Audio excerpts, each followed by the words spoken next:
Welcome to our Saturday Simulcast, brought to you by our friends, the Purdue Union Club Hotel and the 811 Bar, and also our friend Mike Carmin, who brings some expertise to the show. You wouldn't watch or listen to the show if we didn't provide some level of expertise.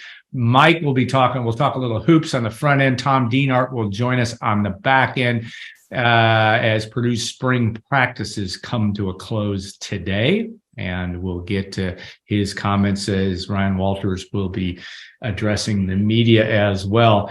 Mike, we haven't had a chance to talk in a couple of weeks. Some things have happened. Zach Edey made maybe the greatest non-surprise in the world, at least in Purdue sports world, of making the decision to dip his toe in the water. Want to also talk a little bit about Gene Keady in the Hall of Fame, but just your reaction to that. Is there anything that we're missing there? Is it as simple as we'll find out on May 16th what happens? Is it similar to Juwan Johnson? Not that he necessarily guaranteed that he's going to come back, or others that have done this over the years. Anything else that we should be thinking about as Zach makes his way in front of some NBA folks? I don't think so. It's different than when Juwan did it and other people have done it, because you have the NIL factor, yes, playing a role in this, and you're going to compare NIL money to potential professional money, and not that it should always be about the money, but I think in this case it probably will be to some extent. And the question I've asked some people, and they can't answer it, but it's like, hey, everything being equal from a money standpoint, what does he do? I mean, does he come back to Purdue, or does he go to the professional rank? So no one seems to know that answer. Zach would know that answer. Zach's mom might know that answer, but no surprise. He needs to go through the process. What's he looking to hear? What's the conversations like? He knows he's 7'4". He knows that's not the NBA game of today. There's a lot of things he's fully aware of, but he's also a confident guy, and he believes in his skill set. He believes what he can do. And he's just going to let it play out. I don't think a lot of teams are probably going to try to, trick him or fool him or give him false hope. I think they're going to be honest with him. And if he can get in those meetings and those conversations and kind of see where he stands and what, if anything, I think I'd like for him to hear what he can do to improve himself going into the next year if he comes back to Purdue. What things does he need to do, and does that fit with what Matt Painter wants to do with his team? And sometimes those things don't line up all the way, but those would be things that I think Zach would probably need to hear or want to hear from scouts and GMs and all the people in the NBA as far as what does he need to do to really get on teams' radar. And because I think the last thing that anybody that follows Purdue wants to see happen is Zach go to the pros, don't get drafted, ends up in the G League, and he's in some faraway location, and those guys are not going to throw the ball to him because they're looking to get their own. And right. So personal standpoint and playing standpoint, it's I still lean that he'll come back because I think that's the best situation for him right now. But again, he's got to go through the process, figure out what the dollar figures are on both sides, and go from there. Yeah, the professional sports, the NBA is not about just throwing money around to make you feel good. You would think if he got wind that he was going to get a guaranteed contract, and maybe, but yeah, I agree with you. I would tend to lean that way too, without really having any great intel either. That I don't think Zach's not out talking about it. I don't think Matt Painter's certainly not going to publicly or privately, may not even know. I don't think anybody knows, because not all the factors are in yet. They haven't done what they said they were going to do. You wrote a good story on Camden Heidi and what that brings, but also just there's plenty of time, obviously, to adjust to no matter what happens if Zach decides to go. But if he does, let's say that part of the deal, quote unquote deal, is for him to come back is they want him to spot up a little bit, or he wants to spot up a little bit. That seems to be the convenient thing. Well, let's prove he can shoot it from 15 feet, and maybe that would be enough to get someone to take a flyer on him in the league. He seems to be, and you were on him more than I am, such a dynamic, not dynamic, just a good team guy and a guy that kind of wants to do the right thing. But you would think there might be maybe some concessions, for lack of a better word, to from a playing style standpoint, that might be able to, if he stays at Purdue, to showcase his game a little bit differently. You agree with that thought process? Yeah, I mean, the fans want him to shoot 3-pointers. I know they do. That's not going to happen. I'll tell you that it happens in these spring workouts. I've been to two of them, and they run drills, and he's shooting threes just like everybody else. He's doing the work. But obviously 3-pointers is not his thing. Although if he comes back to Purdue, I think they will probably give him an opportunity to shoot one just to set a new decimal record in Mackey Arena. Yeah. But Matt Painter needs to focus on Purdue and what's best for Purdue, also with trying to help Zach along as much as he can, as long as it doesn't stray too far from the basic principles of what Matt has built here with the offense and all that. You don't want to get too crazy as far as bringing Zach out of the block, but but if he does that would help Purdue in some fashion, at least moving the defense and creating a little bit more space. So if you can get some dribble drives going off the wing, some other things to break down the defense, then the lane's not as clogged up as maybe it normally is when 2 or 3 people are around Zach. So he would probably like to expand his game just a little bit, and that in turn would help Purdue's offense in some fashion. But at the end, Zach is who he is. He's a low post center. He plays with his back to the basket, and that's what he's going to do majority of the time. But again, what do the pros want to see from him? If they want to see anything, I just don't know, and I don't think he knows that. You're right. No one has all the data yet, so you can't sit here and try to. And I don't think, other than the postseason meetings that Matt has with each player, I don't think Matt has really tackled this subject until all the data is in to really determine, what kind of conversation you need to have.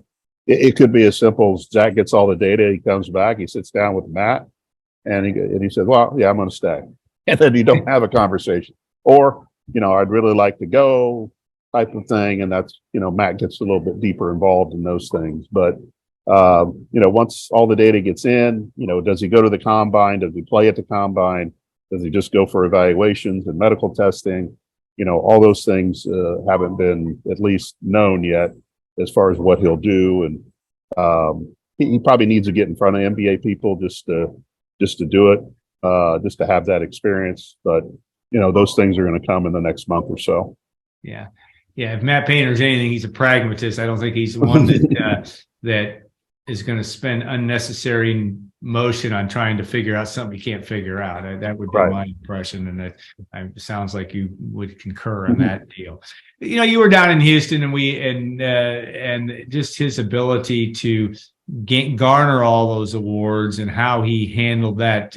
Your sense of that's a lot of attention on him, and well deserved, certainly. And he's going to go down. If not, he may be on the Mount Rushmore of Purdue basketball players in history. I don't know. You can have that argument. He's close. He's at least at the foothills of it. But just your sense of what all that meant to him, and does that present, if you're him, a little bit of what more can I do at this level? But does it help them in its own paradoxical or weird way about losing, to FDU? Does it leave him wanting more? I mean, do you have any sense for that? I mean, he obviously couldn't have been happy about how the season ended. No, he wasn't. And, it'll be a motivating factor for the team, just like the St. Peter's loss was going into the next year. But, I did ask Zach about that. Yeah. Getting a sense that if the the loss to FDU was really going to be a motivating factor in the offseason for everybody, assuming he came back. And he's like, well, yes, but it can't be the only thing that drives you. You have other things that should drive you to be better. While it will be in their mind, it won't be at the forefront of their mind. Yes, they want to atone for that at some point. And they won't have an opportunity to do that for almost a year. But you're right. They're not going to create a new award for Zach to win next year. So if he does the same thing next year that he did this year, then he's going to be right there winning those awards again. I think he's appreciative that people view him that way, but I think people have been around him enough and kind of understand him that he is a team guy. He's a guy that wants to win. He wants his team to win. He wants to have success. We saw how happy he was at the Big Ten tournament when they won that championship. Saw how happy he was when they won. Were they able to celebrate the Big Ten regular season championship? And I think his journey and he brings this up all the time, that he was ranked 457th or whatever it was, to now he's a unanimous National Player of the Year. Is something amazing story. Yeah, it's something that I think when he has a chance, whether it's now or 5 years from now, when he has a chance to really look back on it and reflect on it, will something he should be very proud of. He should be proud of it today, but also when you get out of the moment a little bit. And he had said when he won Big Ten Player of the Year, he had decided to kind of take some time to think about where he'd come from. And now that you've added all these National Player of the Year honors to your resume, it's kind of the same thing. I'm not saying he's used to it, but I think he's handled everything really well. He doesn't seem to go to his head, even in private moments, even when the recorder's not on or he's not being taped for an interview. He's still, he's still very humble about the whole thing. But it'll be curious to see if he does come back, how that all plays out again for him. He'll be motivated to maybe do it again, but also I think he'll be more motivated to help the team, try to get going in the NCAA tournament. Yeah, I think it's at least the little I've been around him, it is really the kind of guy he certainly seems to be. Okay, two of the flavor of the months for Purdue basketball. One is Miles Colvin. The other is Cam Heide. And I'm not being flippant, but everybody is looking for that athleticism or whatever Purdue is missing this year in the final game. That's you can debate that all you want. You've watched Heide play. You said you've been to a couple spring workouts. What do you like about him, and what and a little bit about his personality in terms of he's obviously going to have an opportunity to play some next year and may play a huge role. We don't know, and certainly Miles Colvin, not that they're necessarily going to play the same spot, but my point is, what should folks glean from what you see in his ability? Well, I think both guys give the coaching staff a lot of flexibility to put them in different spots. They're not necessarily a 2, a 3, or a 4. I mean, they can do all that, I think. And Heide could be a rare player where he could be a bit of a stretch 4 because of his athletic ability. And I think people have seen it. He loves to dunk. I mean, he just loves to dunk, and he's very good at it. Yes, he is. But can he do it in a game with surrounded by 5 people? But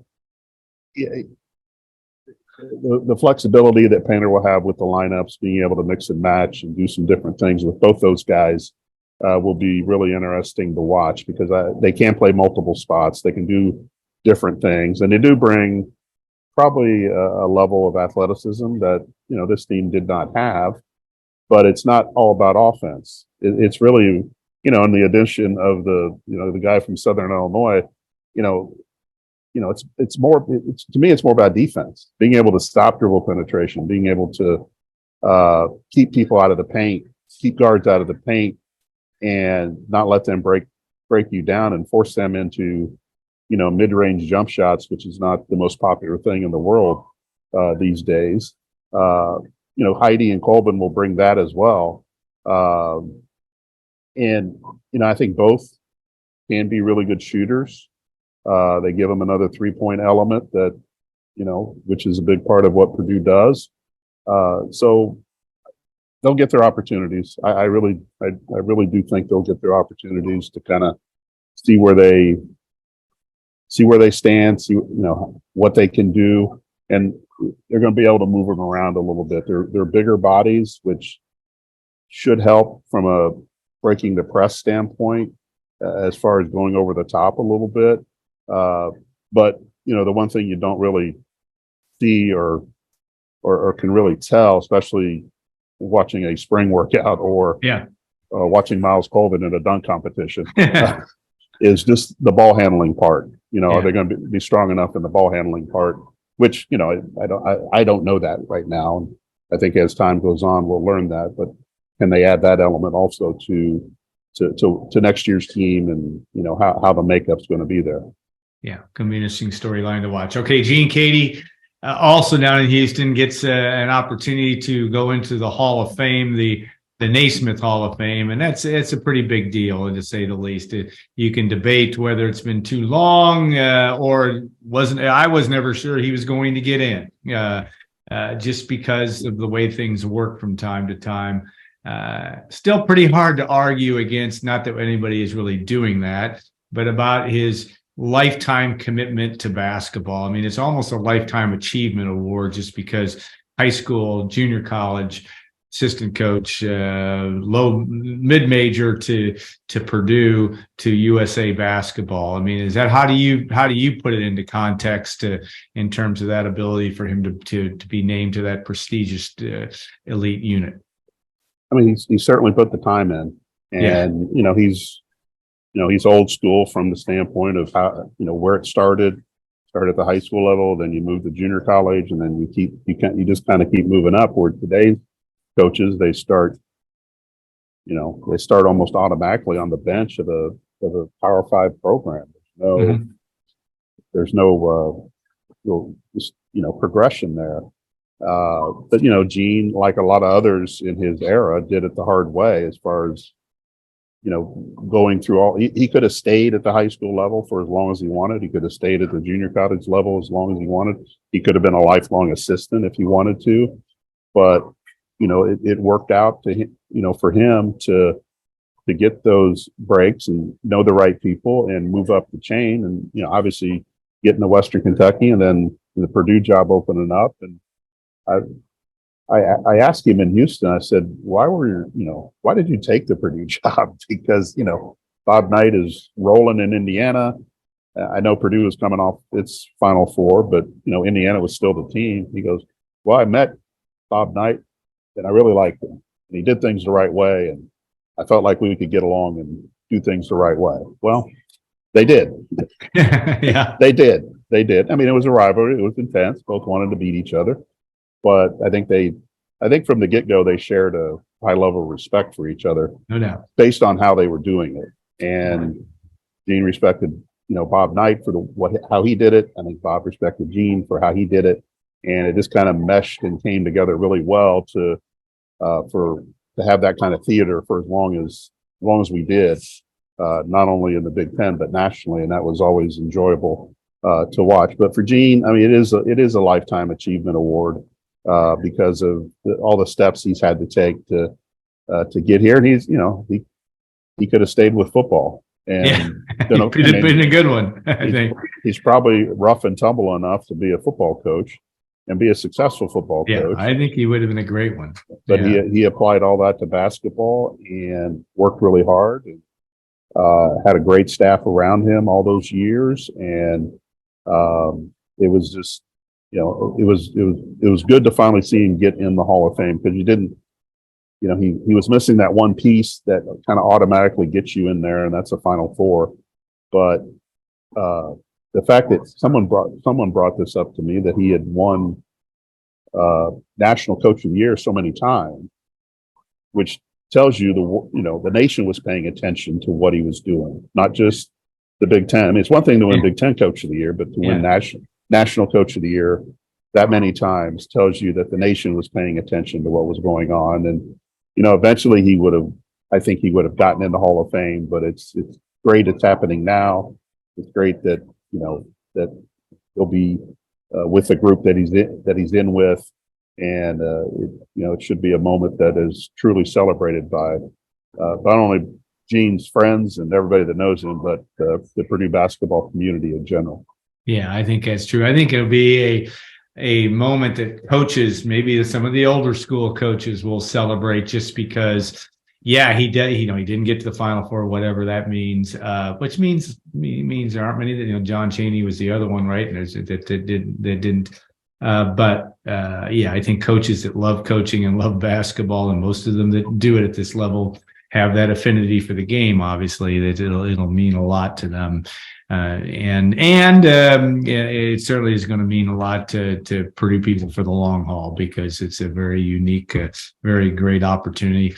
You think about it, it's Stretch Murphy and John Wooden and Gene Keady. That would be it from Purdue in the Naismith Hall of Fame. And Purdue, some Purdue fans may not realize it, Purdue has a pretty good basketball tradition. It's may not be quite a blue blood, but it's certainly has had its share of wins over the years. So that part is true. All right, last question. I didn't tell you I was going to ask about Katie Gearlds and the fact no one knows Purdue women's basketball better than you, and the way she got some big news this week. And what does that say about her, the two transfers from Maryland? And then also, it's going to be South Bend, Washington, Southwest here, right? And in West Lafayette. But just talk about that, the progress, and was there any surprise there, or was this as big a get as it seems? Because it seems to me like this could put Purdue, if not next year, but sooner than later, at an ability to compete against some of the better schools in the league, which the league is pretty good, as we know. Yeah, I mean, South Bend Washington's had one of the better programs in the state over the last few years, and they've got Rashonda, Jones coming in from there, right. And now you've added Mila Reynolds and Amaya Reynolds. There's another Reynolds. Yeah, who's a really good one, I hear, right? So really, really good, and they've got a brother that's pretty good too. Yeah. So it's a deep family with basketball, but it's something that, at least with Amaya Reynolds, that Katie laid the groundwork when she first got here. Amaya was pretty much set to go to Maryland because her sister was there, and Maryland was pretty far down the road with her. But Katie kept kind of recruiting her, knowing she wasn't going to get her right now, but on the chance that she got to Maryland, wanted to come back home, had an opportunity. That door was always going to be open for them to come back, and this can kind of speed up the progress of the program a little bit, because you've added two talented players. Now the question is, Amaya is coming off a foot injury. Yeah. Don't know for sure what her status is going to be this year. It was a pretty bad foot injury. I know she's out of the Indiana All-Star game. Her dad has said that he's probably looking at redshirting this year, but we don't know that for sure yet. But she's a very talented player. She would give Purdue something they don't have right now, and maybe hopefully open the door for other players to get here as well. Mila adds some size that they don't have. They need to be a better rebounding team.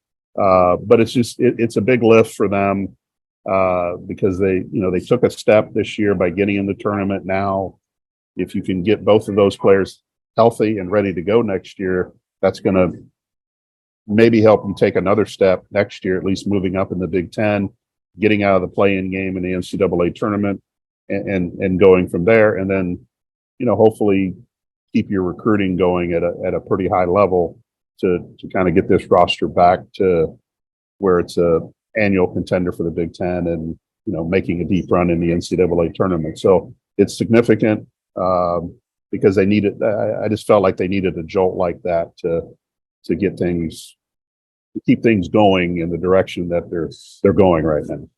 Well, and one thing, with Ryan Walters and Katie Gearlds, not exactly the same age, but close. I think they're within a year or so of each other, or two. But that niche of, when you're making a transition from what has happened, the wonderful world of the transfer portal, which both Walters and Gearlds have used and will continue to use, and might be their ticket to to respectability in a hurry. We'll find out in football, certainly, that there's some work to be done there. But seems to be well suited from a personality standpoint, Katie, is to be a place where kids may want to play and may want to be able to make that quick transition. You've known her for a long time as a player and as a coach. Is that a fair assessment of what she's bringing to the table? Is she a player's coach at this age, and will that make her just all the more attractive from somebody that's considering Purdue as a future destination? Well, what makes her attractive if your team's winning? Good point. That'll make it attractive. And also, I think the changes that they made on the coaching staff this year I think will benefit them not only in the short term, but in the long term. You're bringing back, Kelly Camara, who's, has legendary status in the program and in the eyes of the women's basketball community here locally. And then, Mark Stevens is a well-known AU coach from a few years back, worked at Xavier and Toledo and knows that landscape very well. Not that Katie doesn't know it, but it doesn't hurt to have somebody like that in your program as well. So I think those changes, along with the additions that they have, and they're probably going to add at least one more player in the portal to help, should set them up. Assuming that they can get some players healthy, should set them up to again take another step next year. This is still going to be a long process for them to get back, not only based on where they were, but also based on where everybody else is at in the Big Ten. And they're using the portal just like Purdue's using the portal, and you've got to keep up. I think there's still a desire to do it, some of it the traditional way, as far as high school recruiting and building your program that way. And Matt continues to do that, but also knowing when he needs a piece from the portal or some other place to kind of help round out his roster. And I think Katie will try to follow a similar plan over the long term. But if you can get the opportunity to bring some players in, then you've got to do it, and you've got to win. And I think players in the portal nowadays are looking to play, but also they're looking for winning situations. Purdue probably missed out on the women's program, probably missed out on a couple players last year in the portal that were from Indiana, only because that they were not ready to win. They were not in that position compared to some other teams that they were considering. And so if you can show that you're ready to win, ready to compete for championships, I think that will help down the road. Yeah, no doubt. And it's going to be interesting time frame, just because talent is coming to West Lafayette on the women's side, and that will make for interesting winters here, to say the least. All right, Mike, thanks so much for your expertise. See, you did provide it. That was good. And we appreciate that. We'll be back. We're going to make a little transition ourselves to Tom Dienhart, talk some spring football and the culmination of Purdue's Ryan Walters' first spring in West Lafayette, and we'll hear what Tom has to say shortly.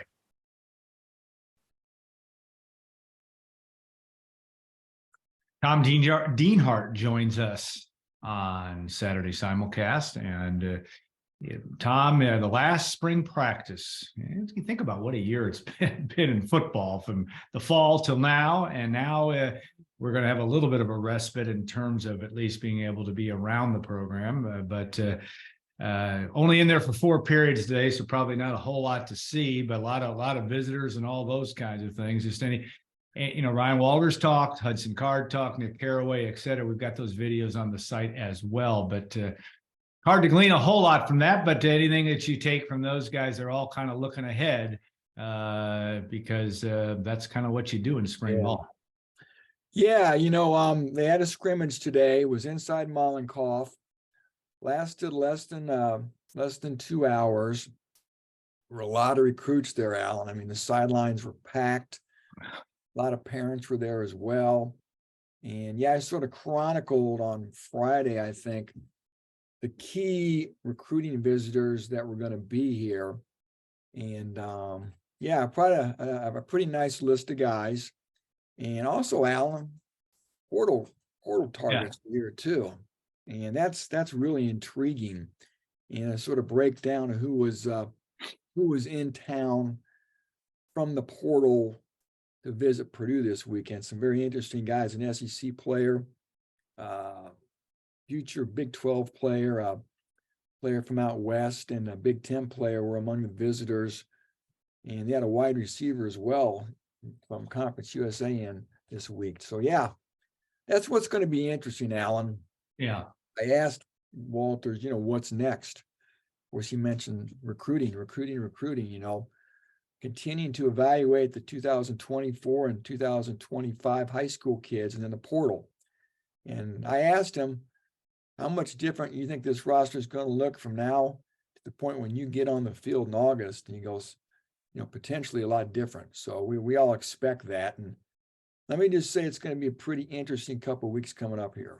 Yeah, of course, the portal closes up, 8 days from today? Is that right? April 30th. And do you think there's anything to the notion that the ones that might be jumping in from Purdue haven't done so just because they wanted to wait till the end of spring ball? I mean, how do you view that? Yeah, I mean, just they've still got time to jump in the portal. April 30th it closes, and the key is just to get in the portal. Once you're in the portal, then you can transfer. So they got a few more days here. And yeah, I think they wanted to get through the totality of spring football. And Ryan Walters said, they're going to start having their exit interviews next week. Right. So there you go, Alan. They're going to start having the one-on-ones. They're going to call you into the office. Alan Karpick, we want to see you. And Ryan, they're going to talk to you about, I'm sure whatever your plans are, what they think of you. And I think at that point, we could see some Boilermakers enter the portal, and just a lot of speculation, Alan, on who those players could be, how many those players could be, which is what's interesting. 8 players, 9, 10 more. Yeah. I don't know, Alan, but I keep a running scholarship distribution chart on the website, on the message boards. It's pinned. I think it's pretty accurate. Yeah. And as it stands right now, they're awfully tight, if not over a couple of scholarships right now. So they got to try to figure out and manage this thing, because we do know too, Alan, they want to bring in more players. So they got plenty of time to get this sorted out all the way up till August. We could see this roster fluctuate throughout the summer too. Yeah, that my 7-1-40 time is just not going to bode well for my career nor my age. Bring the playbook. Yeah, but I thought Walters, and again, you're standing next to him. I was not. I was watching his video.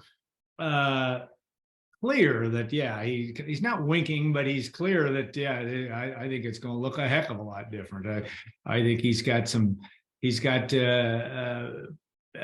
big eyes on what was next. He seems to not be flummoxed by it all. It's just kind of the way, maybe that's the thing we talked about when they hired Ryan back in December, and that is he is a guy that all this flux, would drive older coaches, I think, nuts.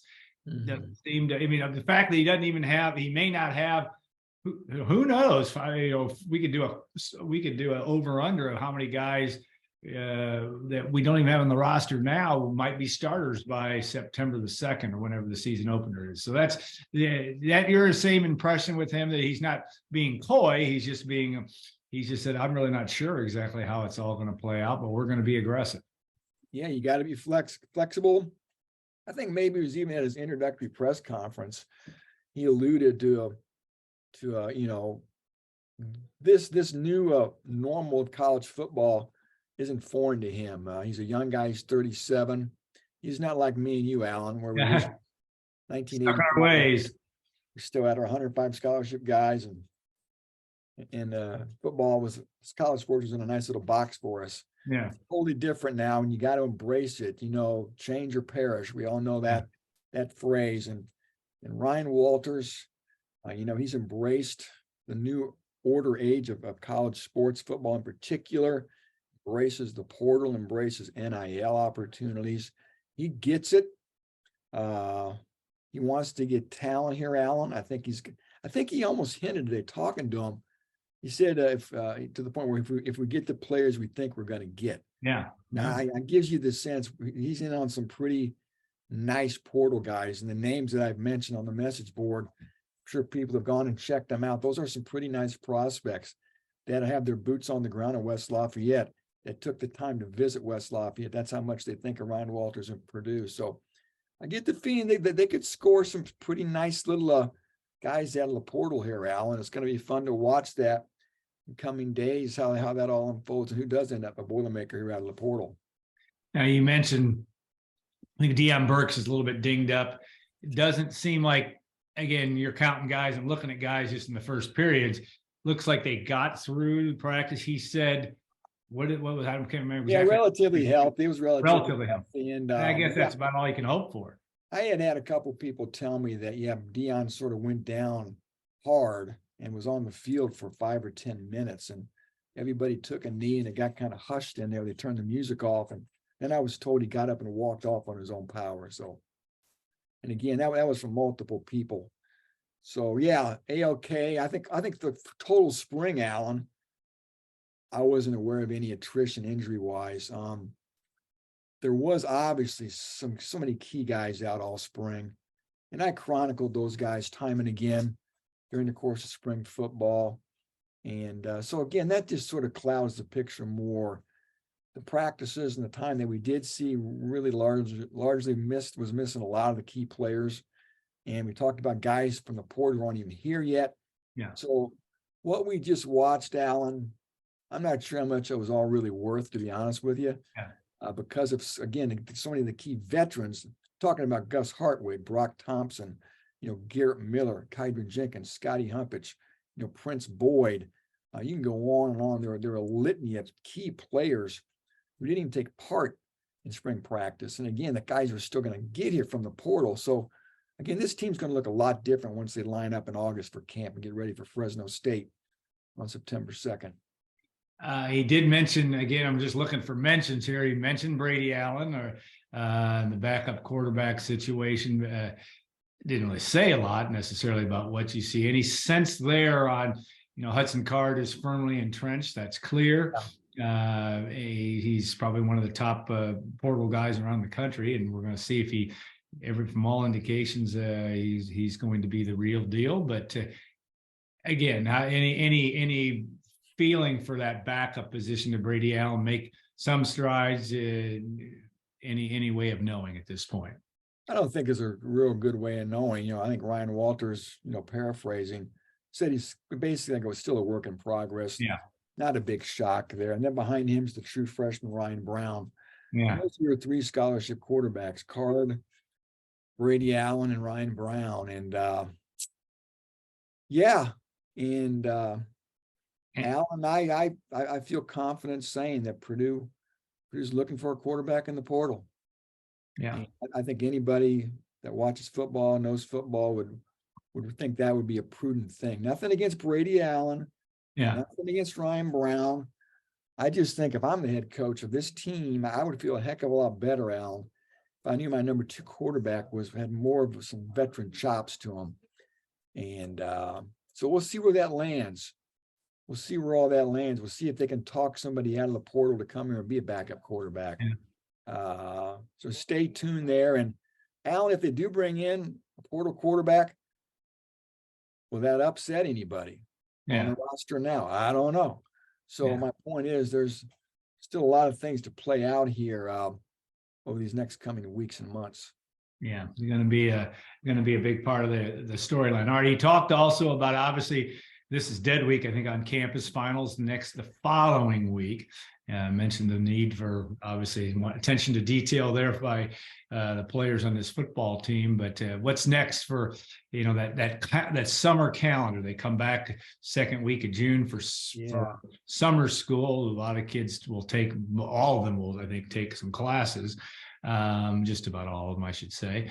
Anything else on the upcoming calendar that folks should watch for outside of that portal?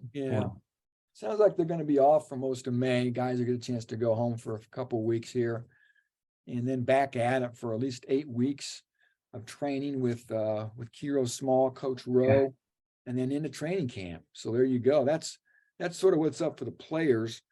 And for the staff, again, Alan, in May, they can go on the road and recruit. Yeah. The staff will start heading out here, and they can't talk to recruits on the road, but they can go watch them play a spring football game. They can go watch them run track. They can go talk to coaches.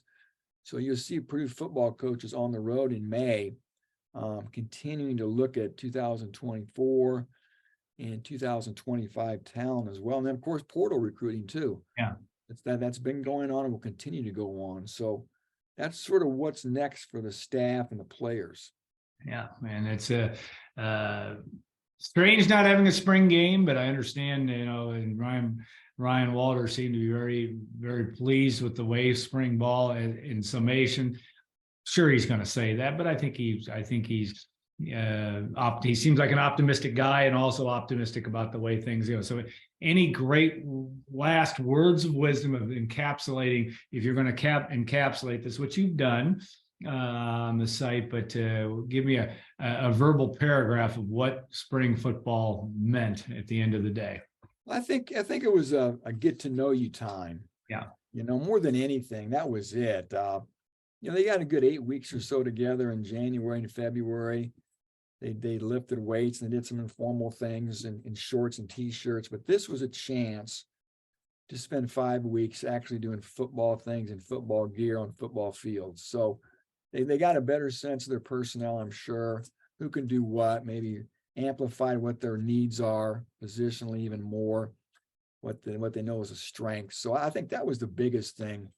And my sense from Ryan Walters too was it was a chance for the staff and the players to sort of, again, get to know each other on the field and a chance for the staff to assess the strengths of their roster. Yeah, an absolute must is you're making that first step into the first foray into the 2023 football season. No one wishes the summers away in the Midwest, but it will be September 2nd and it will be August 1st before long, and we'll be right back at it from a coverage standpoint too. So we'll be doing a lot to cover in between. Tom, thanks so much for everything. Yeah. Great stuff throughout the spring. You made chicken salad out of whatever chicken you got. And that's good, and it's going to be really interesting next few weeks.